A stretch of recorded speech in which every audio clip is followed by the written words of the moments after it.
Camarades, salut. Salut, camarades. Camarades, salut. Camarade secrétaire général de l'UITBB, Papa Nicolaou, président de la Fédération des syndicats des travailleurs du bâtiment de Grèce Yanis, chers camarades congressistes, avant de commencer mon intervention, la délégation centrafricaine voudrait profiter de cette tribune pour exprimer sa solidarité internationale à tous les travailleurs de la France qui subissent les attaques anti-ouvrières du gouvernement français. Permettez-moi de saluer votre présence avec toute la courtoisie que vous méritez à ce grand rendez-vous international qui est notre 17e congrès, qui est l'un des moments forts de notre union, à la fois pour l'activité syndicale et dans nos professions, surtout que nous observions le 70e anniversaire de la fondation de notre union qui a été créée en 1949 à Milan, en Italie. Nous souhaitons tous et à toutes les délégations venues du monde entier une nouvelle année 2020 heureuse et militante, avec nos vœux de santé et de lutte des classes. Mon intervention va s'articuler autour de 2 points. Un bref aperçu sur la situation sociale de mon pays, la République centrafricaine,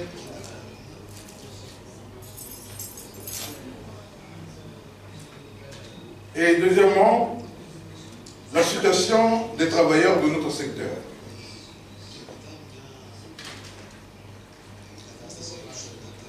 Le bref aperçu de la situation de la République centrafricaine.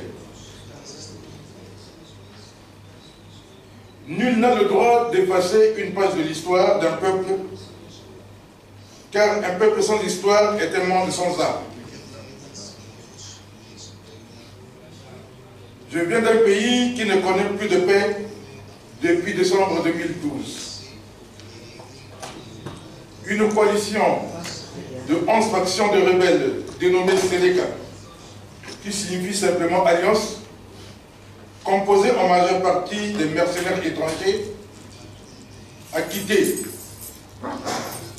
l'intérieur du pays pour venir prendre le pouvoir par les armes.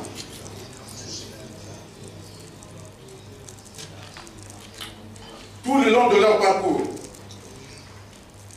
jusqu'à Bangui, la capitale, c'est la désolation, la tristesse. Les travailleurs et le peuple ont payé un lourd tribut.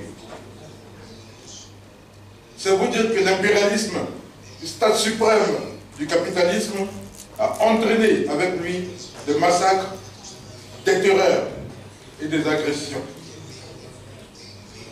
Face à une telle dérive, le peuple va opposer une résistance, comme disait Sankara, l'esclave qui n'est pas capable d'assumer sa propre révolte ne mérite pas qu'on s'apitoie de lui sur son sort. C'est ainsi qu'un groupe va ressurgir, les anti-Balaka, qui signifie simplement blindés contre le bal du fusil AK.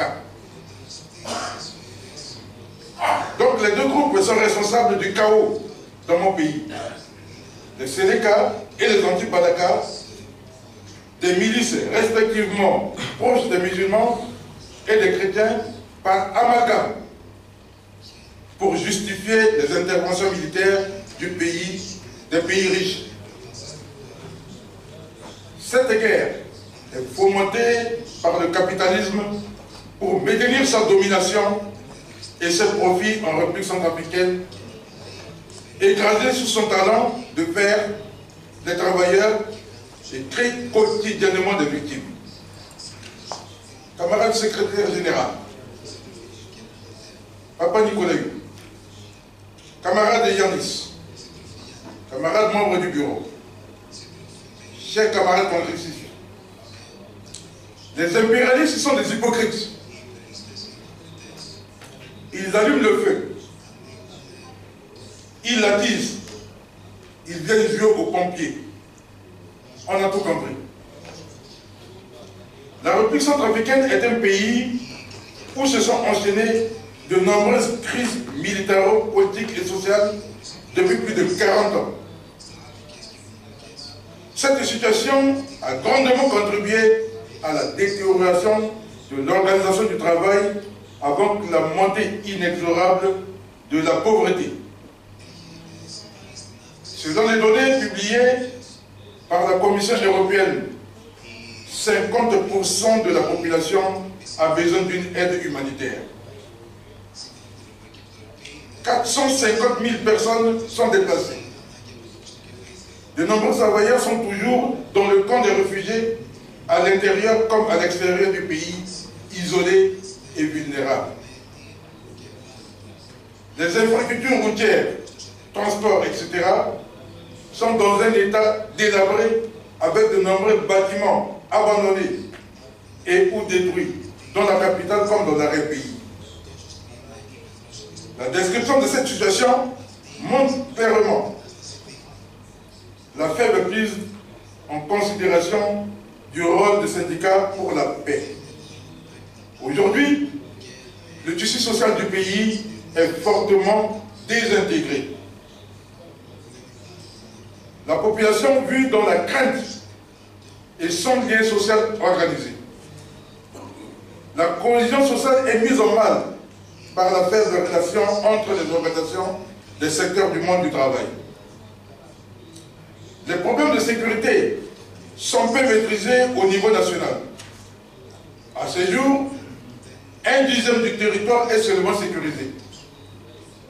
Le pays reste en proie à des attaques de groupes différents, ex-Sénéca et anti-Balaka, et autres groupes politiques. C'est aussi la loi du plus fort qui y règne en République centrafricaine. La défiance entre les individus, les discriminations diverses, appartenance religieuse, syndicale, prévoient. La prise en otage n'a pas encore cessé. Cette insécurité a des effets négatifs sur les dynamiques sociales et économiques. Sur le plan syndical, la République centrafricaine compte 20 centrales syndicales pour une population de 5 millions d'habitants. Je dis bien 20 centrales syndicales. Le pluralisme syndical date depuis 1990, où commencent à apparaître des syndicats indépendants et des syndicats jaunes. Chaque gouvernement qui vient crée son syndicat. Malgré toute la panoplie, il existe une plateforme intersyndicale qui est mise en place pour l'unité d'action. Néanmoins, la multiplication des syndicats affaiblit la représentation des syndicats. Un problème épineux des élections sociales reste tout entier. À la faiblesse des organisations syndicales, à celle de l'administration du travail et de la négociation collective, s'ajoute naturellement la non prise en œuvre des normes fondamentales ratifiées.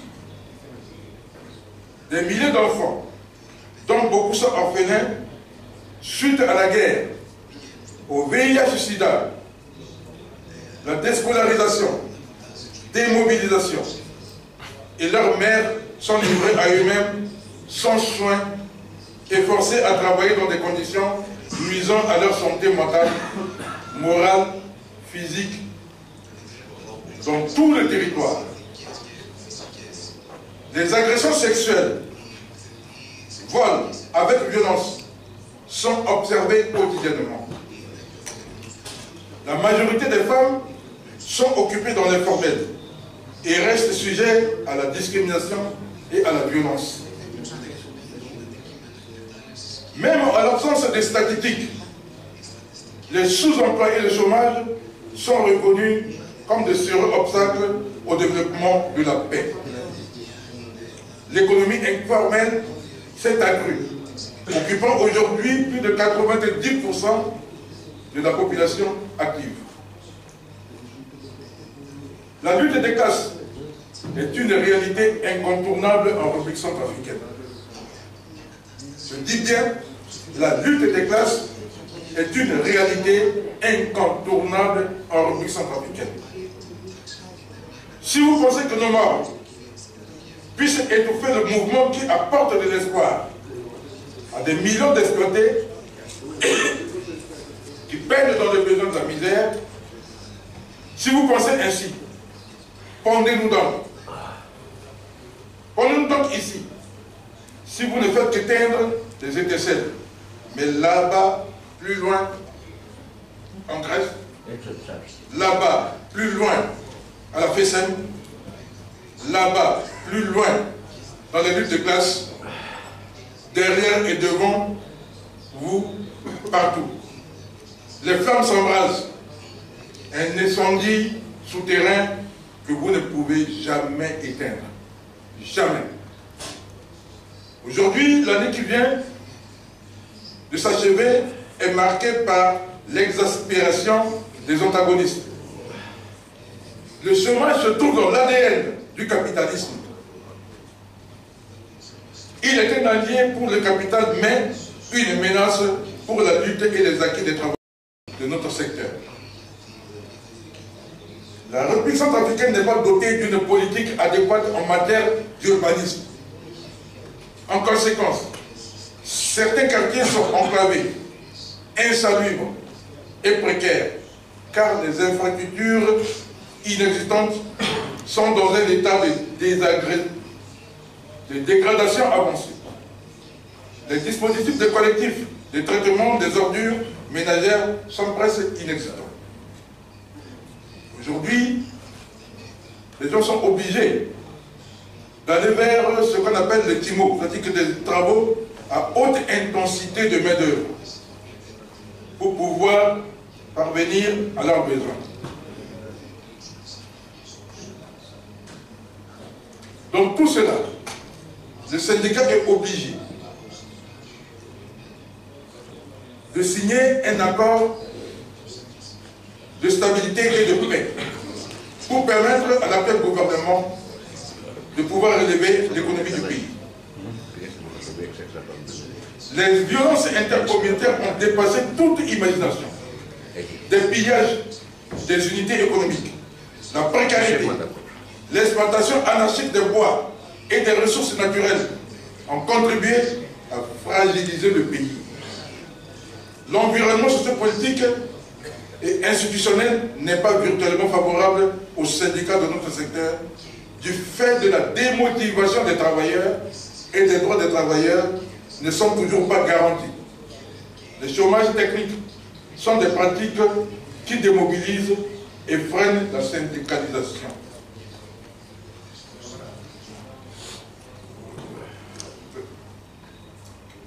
Pour finir, je voudrais simplement, sur ce plan de certification, souhaiter plein succès à nos travaux et je suis ici à Athènes, c'est grâce à la solidarité internationale. Vive la Fédération démocratique des travailleurs de notre secteur. Vive l'UITBB. Vive la Fédération des syndicats des travailleurs du bâtiment de Grèce. Pour que vive la FESEM.